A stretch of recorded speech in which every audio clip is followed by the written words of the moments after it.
नमस्कार साथियों, स्वागत है आपका। आज है 15 मार्च और 15 मार्च को आधुनिक सामाजिक क्रांति बहुजन सामाजिक चिंतक बाबा साहब के मिशन को आगे बढ़ाने वाले मानवर कांसीराम जी का जन्मदिन है।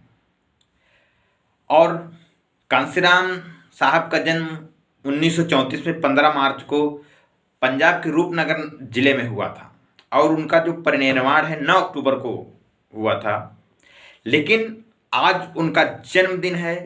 जन्मदिन के अवसर पर उस महापुरुष को मैं हार्दिक अभिनंदन करता हूं और नमन करता हूं कि उन्होंने जो समाज में उस सोए हुए समाज को जगाने का काम किया, मानवर कांसीराम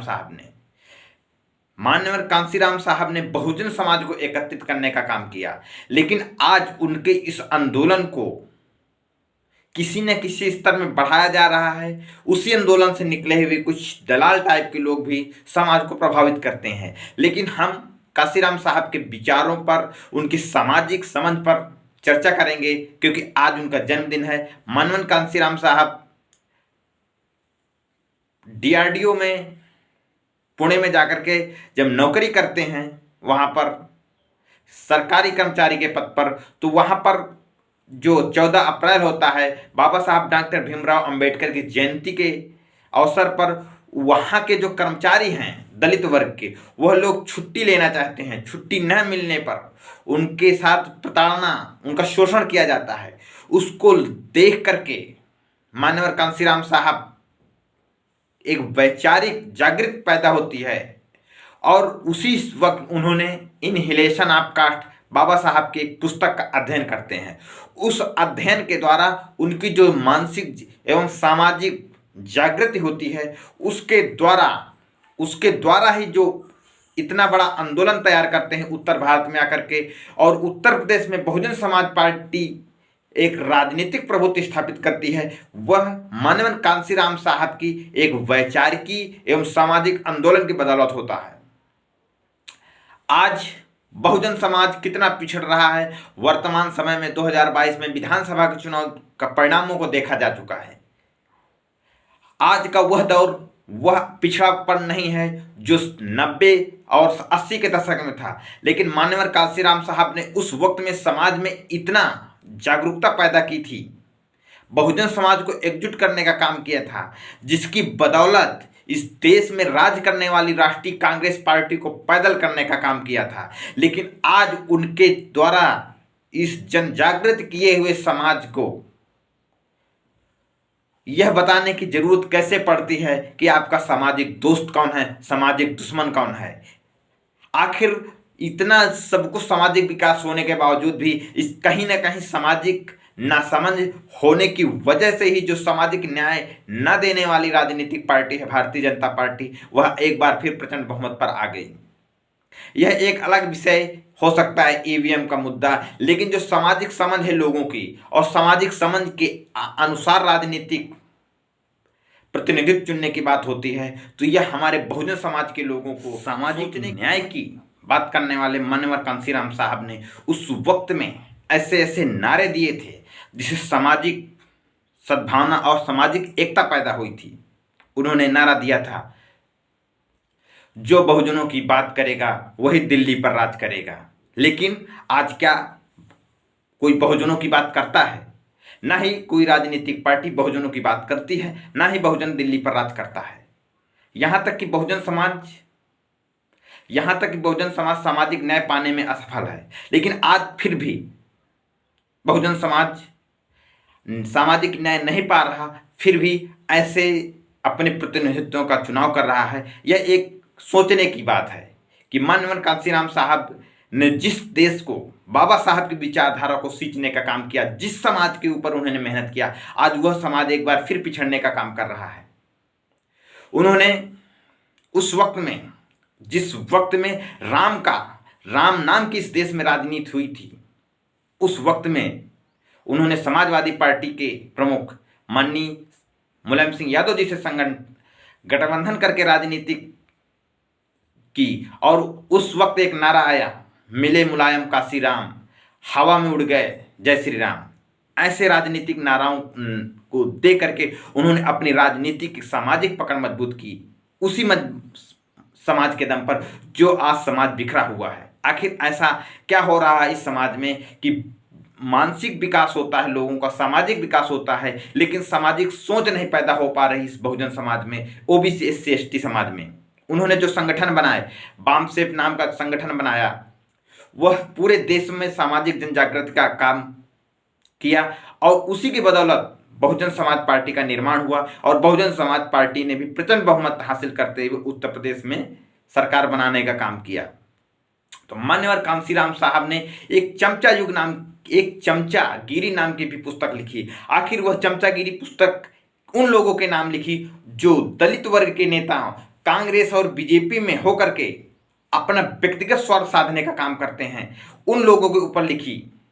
और ऐसे आज भी वर्तमान में बहुत से नेता हैं जो भारतीय जनता पार्टी में होकर के बहुजन समाज के, ओबीसी एससी एसटी के ऊपर हो रहे अत्याचारों को लेकर के कुछ भी नहीं बोलते हैं, या उत्तर प्रदेश में 69,000 शिक्षक भर्ती का घोटाला को लेकर के हो, या हाथरस में हत्याकांड को लेकर के बात कही जाए, या उन्नाव में जो घटना घटी थी उसको लेकर के, आज तक किसी ने भी भारतीय जनता पार्टी का जो ओबीसी या एससी का नेता है, कोई कहीं किसी भी सदन पर आवाज नहीं उठाता है कि आखिर ये शोषण करने वाले समाज के किस वर्ग के लोग हैं, आखिर ऐसा क्यों करते हैं।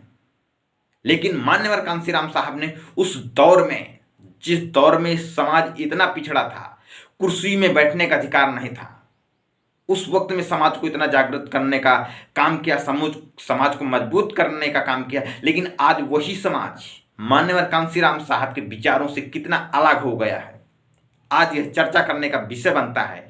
उनके जन्मदिन पर यह उनके विचारों को साझा करने का विषय बनता है कि आखिर क्या दोबारा कोई मान्यवर कांशीराम बनेगा, क्योंकि यह एक प्राकृतिक सत्य है कि कभी भी एक व्यक्ति जैसा दूसरा व्यक्ति नहीं पैदा हो सकता। दुनिया में कभी भी बाबा साहब डॉक्टर भीमराव अंबेडकर का जन्म नहीं होगा, कभी भारत जैसे देश में दूसरे कांशीराम नहीं हो सकते। उनके जैसा कोई हो सकता है काम करने का, लेकिन कांशीराम नहीं हो सकते हैं। लेकिन व्यक्तियों नहीं है, लेकिन उनके विचार आज भी जिंदा हैं। आज उनके विचारों को समाज में स्थापित करने का काम बहुजन समाज के उन लोगों को करना की जरूरत है, जो लोग यह सच्चे बहुजन सामाजिक चिंतक बनते हैं, जो सच्चे अंबेडकर साहब के अनुयायी बनते हैं, जो सच्चे कांशीराम साहब के अनुयायी बनते हैं। तो कांशीराम साहब के जन्मदिन के लिए अच्छी